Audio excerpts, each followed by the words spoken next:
Mais à ce niveau encore, les ministères publics et les partis civils se sont fourvoyés en voulant faire comprendre que le président Dadis a aidé et assisté les recrues de Kaléa à commettre les crimes du 28 septembre 2009 en les finançant, en les entretenant. Il n'en est rien. Il n'en est rien. En réalité, ce n'est pas M. Gono Sangaré. M. Gono Sangaré, c'est parce que tout simplement M. Gono Sangaré était intendant à la présidence au temps du président Dadis et du CNDD et qu'il est supposé être proche du président Moussa Dadis Camara, qu'on veut l'en vouloir. C'est uniquement pour cette raison que le ministère public s'est tout de suite empressé d'écrire au gouverneur de la Banque centrale. C'était pour avoir un sésame, indépendamment du rapport d'enquête internationale. C'était pour avoir un tel document pour dire, ben, voici, vous avez financé le recrutement de 2008, vous avez entretenu ces recrues, et ces recrues-là sont allées commettre ces faits inimaginables. Vous ne pouvez pas vous dérober de votre responsabilité, notamment pénale, en ce qui concerne la complicité relativement à ces faits commis, criminels ou délictuels.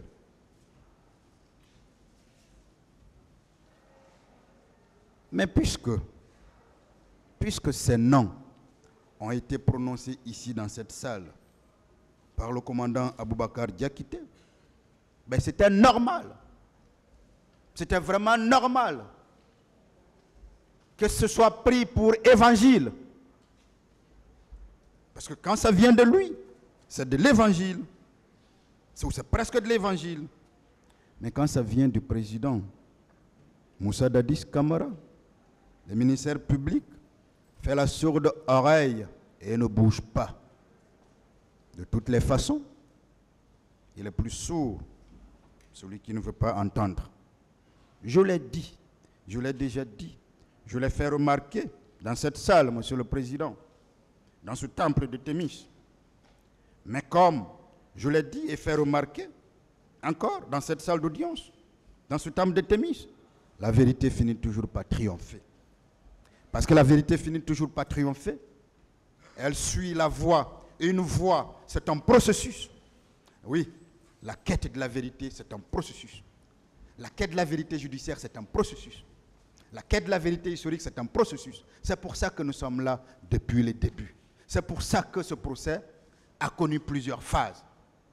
Nous sommes à la quête de cette vérité. Ce processus, mais ce n'est qu'une question de temps. Le caractère sélectif et discriminatoire de la poursuite est en train de se faire savoir au grand jour. Parce que tout le monde est en train de comprendre, les membres du tribunal avec nous, que cette poursuite engagée par le ministère public contre le président Moussa Dadis Camara n'est que la continuité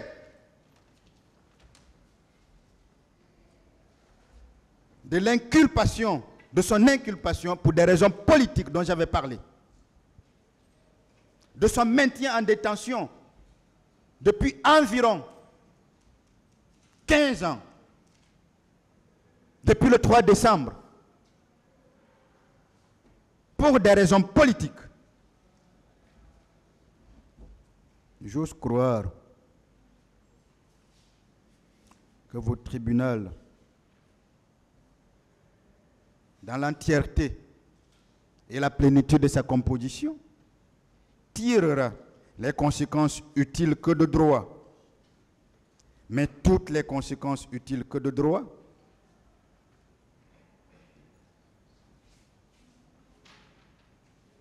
toutes les conséquences utiles que de droit. Alors, Monsieur le Président, peut-on donc reprocher au président Moussa Dadis Camara au vu de tout ce qui a été dit, au vu de tout ce qui a été présenté, au vu de ces documents vérifiables, au vu de ces choses possibles, infaillibles, que nous disons qu'il a aidé, assisté, par financement, par entretien de recrues ayant commis. La lettre, réponse du gouverneur de la Banque centrale, adressée au procureur de la République, est la preuve éloquente qui n'est ni de près, ni de loin complice de ce que l'on peut reprocher relativement à Kaléa.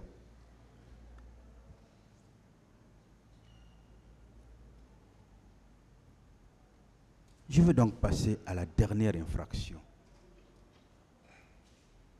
celle de la mise en danger de la vie d'autrui.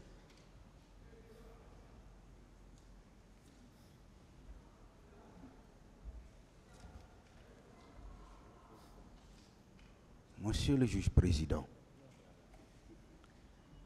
Monsieur les juges assesseurs, peut-on reprocher au président Dadis d'avoir volontairement entravé l'arrivée de secours destinés à faire échapper les manifestations aux crimes et délits commis au stade du 28 septembre?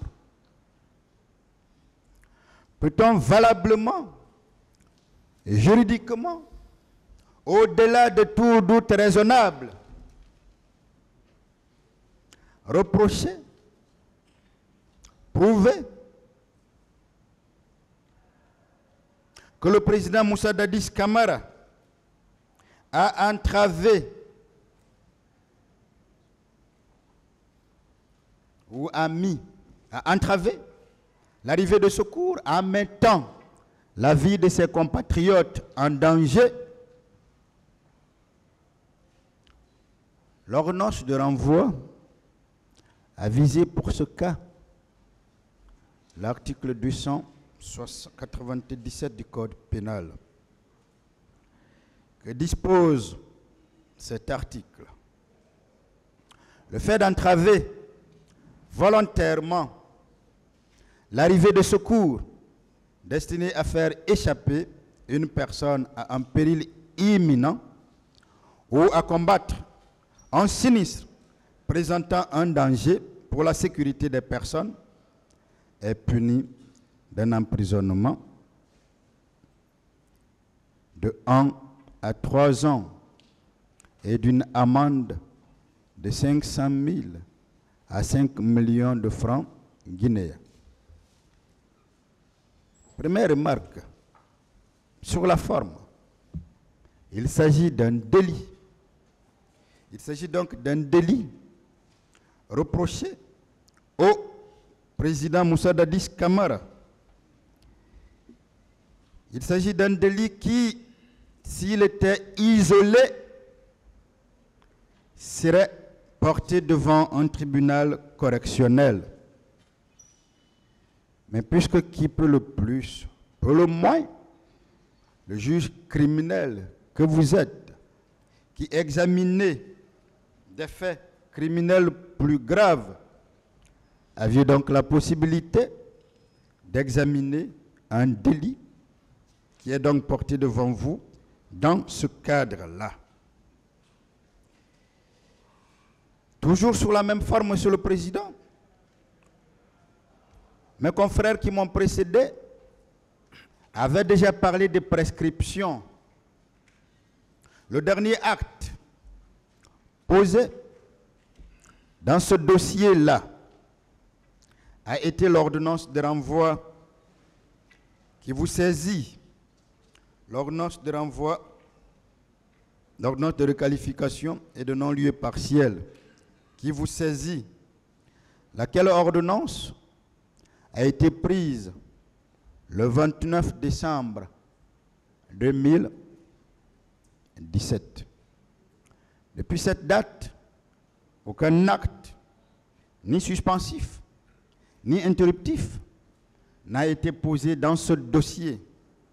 Il s'est donc écoulé tellement de temps pour que la prescription extinctive puisse jouer de tous ses effets. C'est pourquoi, déjà sur la forme, l'action publique est prescrite, puisque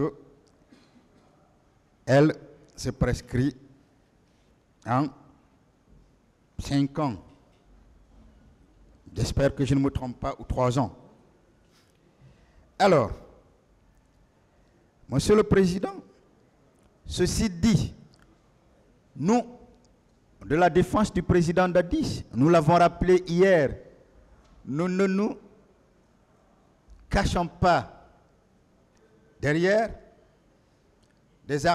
un arsenal de formes pour empêcher que le procès suive son cours normal, même si, il faut le reconnaître, c'est le droit, c'est du droit. C'est justement pourquoi nous allons nous évertuer, comme nous l'avons fait pour la complicité de meurtre et d'assassinat articulé contre le président Moussa Dadis Camara, comme nous l'avons fait pour la complicité d'enlèvement, de torture et de séquestration articulée contre le président Moussa Dadis Camara, comme nous l'avons fait pour la complicité de vol à main armée reproché au président Moussa Dadis Camara, comme nous l'avons fait pour la complicité de pillage et d'incendie volontaire reproché au président Moussa Dadis Camara, mais comme nous l'avons fait également pour le délit de l'abstention délictueuse reproché contre Moussa Dadis, reproché au président Moussa Dadis Camara.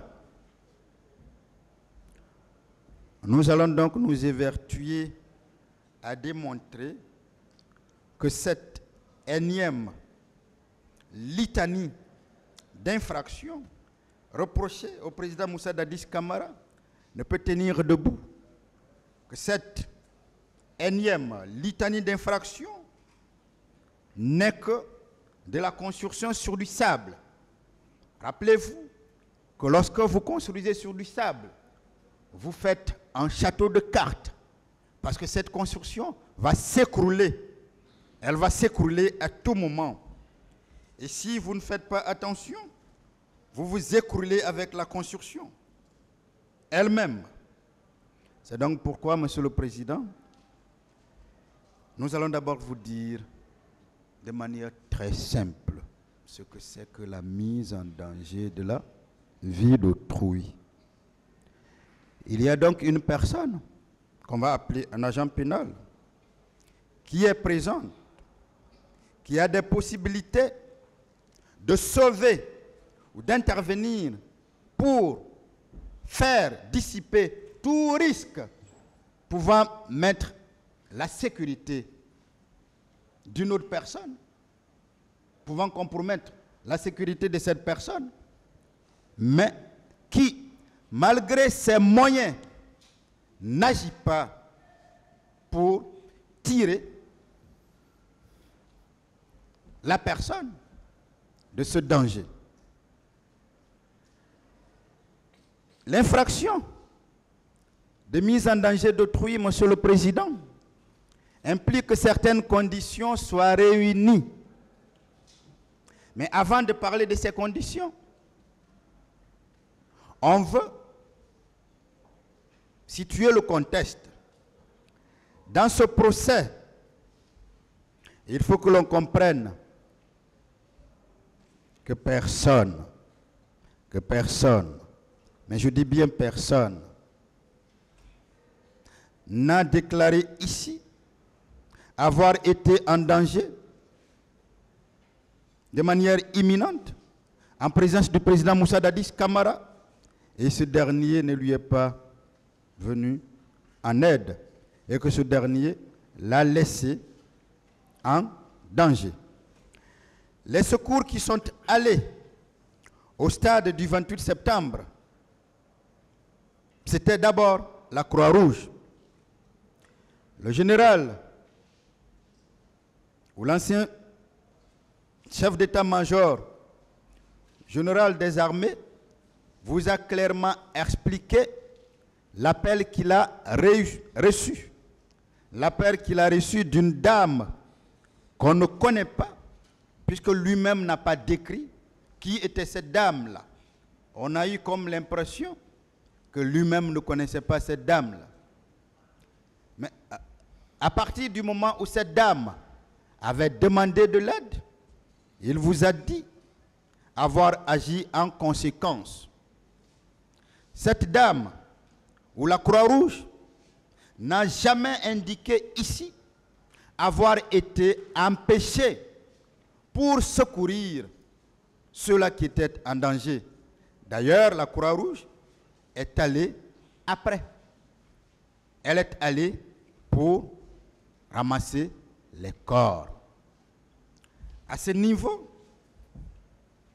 on ne peut donc pas parler de la présence du président Dadis pour empêcher cette Croix-Rouge.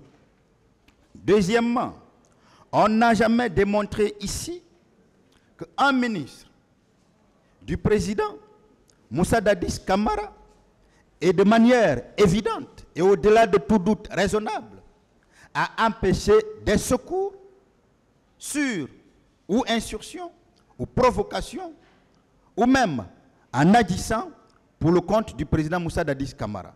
D'ailleurs, de ce point de vue, aucun problème ne devrait se poser, même si cela devrait être reproché à un ministre.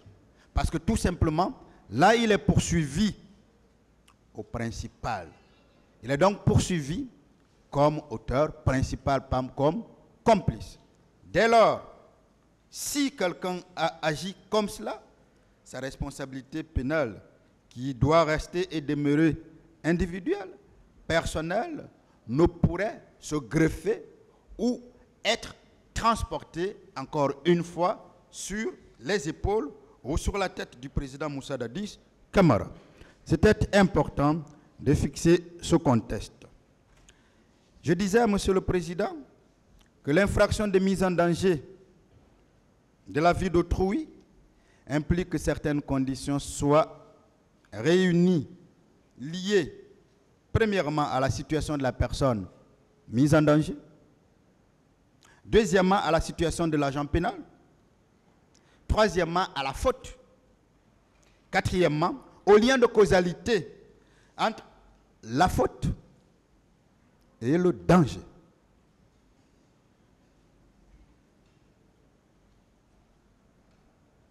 La situation de la personne en danger. La personne doit être directement exposée à un danger imminent.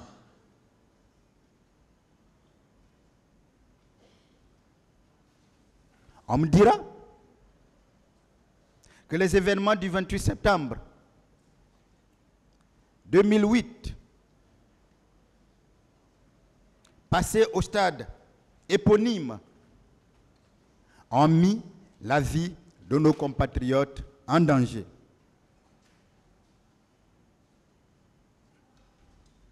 En légaliste, nous ne discuterons pas de cela.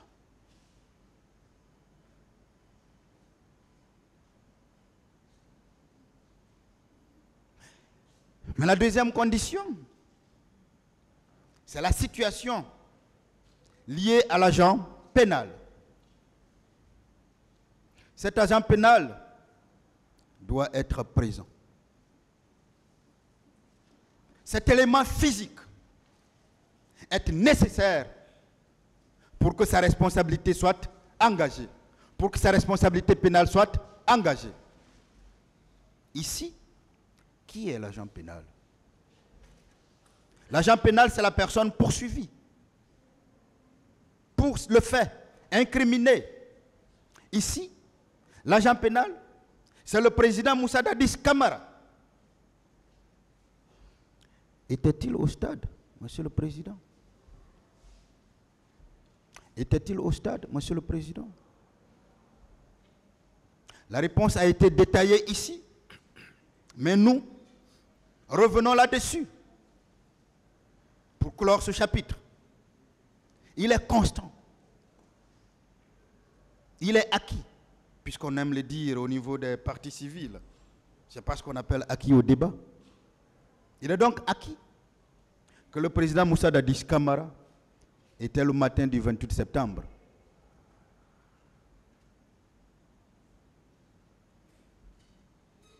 à la présidence située dans l'enceinte du camp Alpha Yaya. Cela a été confirmé par son aide de camp qui vous a dit qu'il voulait sortir, mais qu'il en a empêché. Lorsqu'on dit qu'il voulait sortir, ça indique la présence du président Dadis à la présidence. Je l'en ai empêché, ça indique sa présence. Et il a laissé sous la surveillance, même si je mets le mot entre griffes, de son commandant de salon,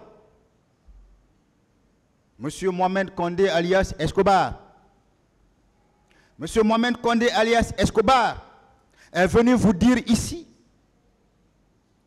que le président Dadis était là jusqu'à 15 heures.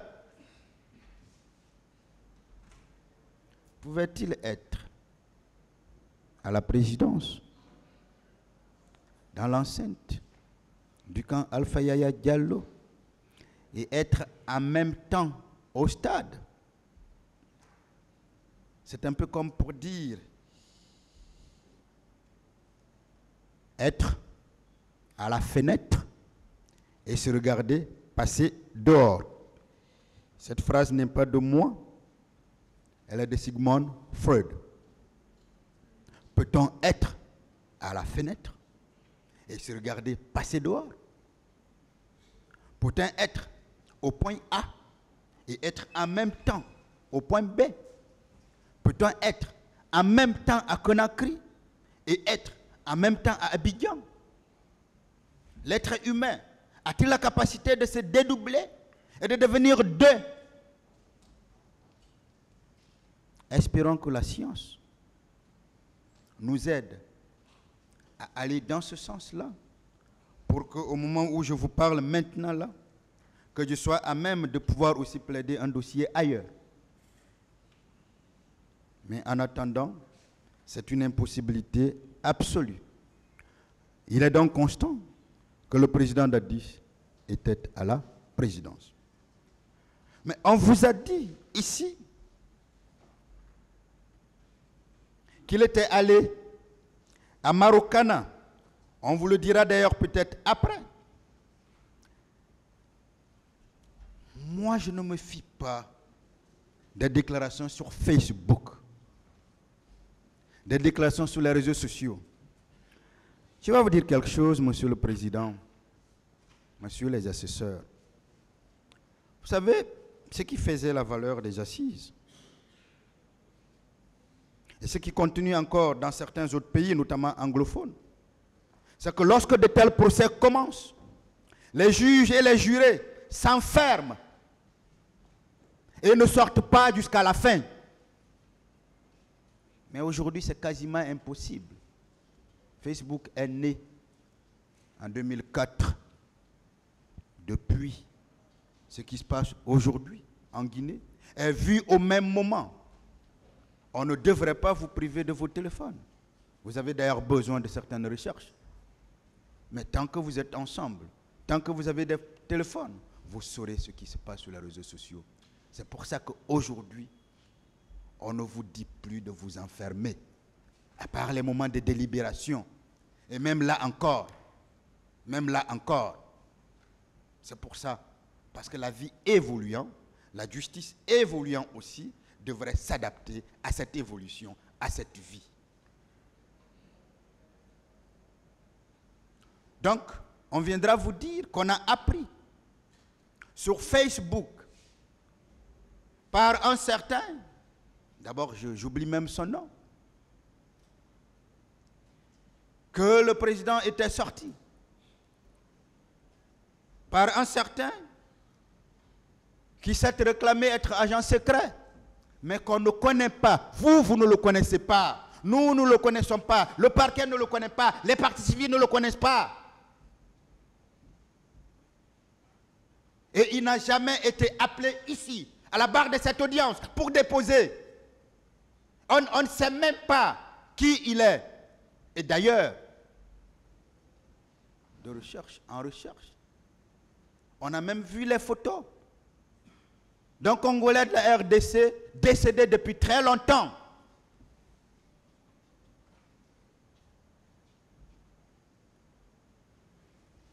Mais on est même allé plus loin. Jusqu'à dire, Monsieur le Président, que le président Dadis était sorti parce qu'il avait une issue de secours. Bon Dieu, connaissez-vous un seul chef d'État dans la vie qui n'ait pas une issue de secours, même si c'était le cas? Même chez moi, je me bats pour que quand ça ne va pas, j'ai où m'échapper.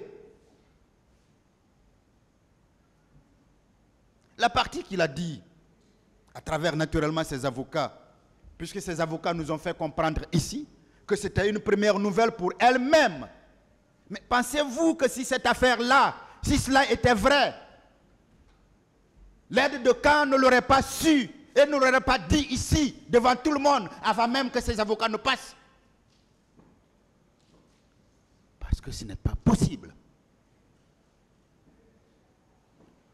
Mais on vous a dit que c'est une information qu'on a reçue des renseignements. On est même allé jusqu'à vous dire qu'il y a des images par rapport à cela qui auraient été prises par la chaîne Al Jazeera. Cela a été distillé dans les médias par une certaine partie de la défense, sans aucun fondement. Parce que si ces images-là existaient, on vous aurait produit ici et vous les aurez vues. Parce que le parquet aurait demandé et le parquet aurait vu. Mais parce que le parquet lui-même n'a pas vu les iota de fondement à de telles déclarations. Ça n'a été que des déclarations, des affirmations. Mais le but visé, Monsieur le Président, encore une fois, était de rabaisser un homme. Pourquoi un chef d'État qui a autour de lui des gardes, qui pense à sa vie, qui doit être protégé, qui est à la fois une personne physique et une institution? Oui, le président Dadis était en lui-même une institution de la République. La présidence est une institution de la République. Pourquoi on parlerait d'issue de secours comme argumentation allant dans le sens de la compromission d'un homme sur le plan pénal? Non, le but visé, ce n'était pas pénal, parce qu'on sait que ça ne peut pas marcher ici. Le but visé, encore une fois, était de salir son honneur. On est allé loin, jusqu'à demander s'il avait tel modèle de véhicule. Mais je vais vous dire quelque chose, Monsieur le Président. La présidence de la République était dans un camp. Si le président Dadis pouvait, par une issue de secours, sortir de la présidence proprement dite, il ne sortirait que dans le camp. Parce que le camp Alpha Yaya est limité par des murs que vous connaissez tous. Lorsque nous passons par le Prince, il y a des murs qui longent. Lorsque nous passons par la route Fidel Castro et que nous montons vers l'aéroport, il y a des murs qui longent. Donc où qu'il sortait, d'où qu'il venait, il se retrouverait dans le camp. C'est comme si nous sortons de cette salle qui est dans l'enceinte de cette cour d'appel pour aller à la présidence. Nous sommes obligés de sortir d'abord dans la cour de la cour d'appel de Conakry. Pensez-vous vraiment qu'il pouvait sortir seul avec un véhicule banalisé comme on le dit, traverser les checkpoints dont je vous ai parlé, traverser la porte qu'on ne pouvait pas pénétrer quand on veut parce que la présidente de la République est protégée, venir comme n'importe qui, traverser toute la ville de Conakry, traverser Madina ou traverser la route Le Prince, aller s'asseoir à Marokana, alors que dès le matin, il avait émis le besoin d'aller parler aux leaders politiques, d'aller leur dire de sensibiliser leurs citoyens. Je vous ai dit, lorsque Dieu veut vous aider, parfois il passe par vos adversaires. Le président Dadis ne pouvait pas imaginer à ce moment-là que maintenant là, son aide de camp dirait tout ce qu'il a dit contre lui aujourd'hui. Ce qui est contraire à la loyauté. Ce qui est assimilable à une trahison. Mais en l'empêchant de sortir, parce qu'il a peut-être pensé qu'il devrait se cacher et lui sortir, aller voir ses hommes. On a empêché le président Dadis d'être présent au stade. Parce que s'il était présent là, on aurait dit qu'il était là. Il était là. Il avait les moyens en tant que chef d'État pour assurer la sécurité des personnes qui étaient mises en danger. Voilà. Tous les chefs d'État du monde doivent avoir une issue de sécurité. Il y a même des chefs d'État dont l'issue de sécurité est tout un tunnel. Nous n'avons pas ces moyens-là ici. Alors si c'est le cas, ce n'est pas une infraction. Ce qui doit être prouvé, c'est indiquer comment il est sorti, avec qui il est parti, comment il s'est retrouvé au stade, avec qui il était. On aurait bien aimé voir des images de Al Jazeera, dont on a tellement vanté le mérite dans les médias. Mais on a compris que c'était encore une fois pour tromper peut-être la vigilance de ce tribunal, ou puisque nous étions au début, il fallait s'attirer la sympathie de l'opinion. Il fallait vaille que vaille faire comprendre que l'homme qui est le président Dadis n'est pas tel homme qui est bon, mais c'est ce monstre, ce diable qui nous a dirigés. On va vous interrompre.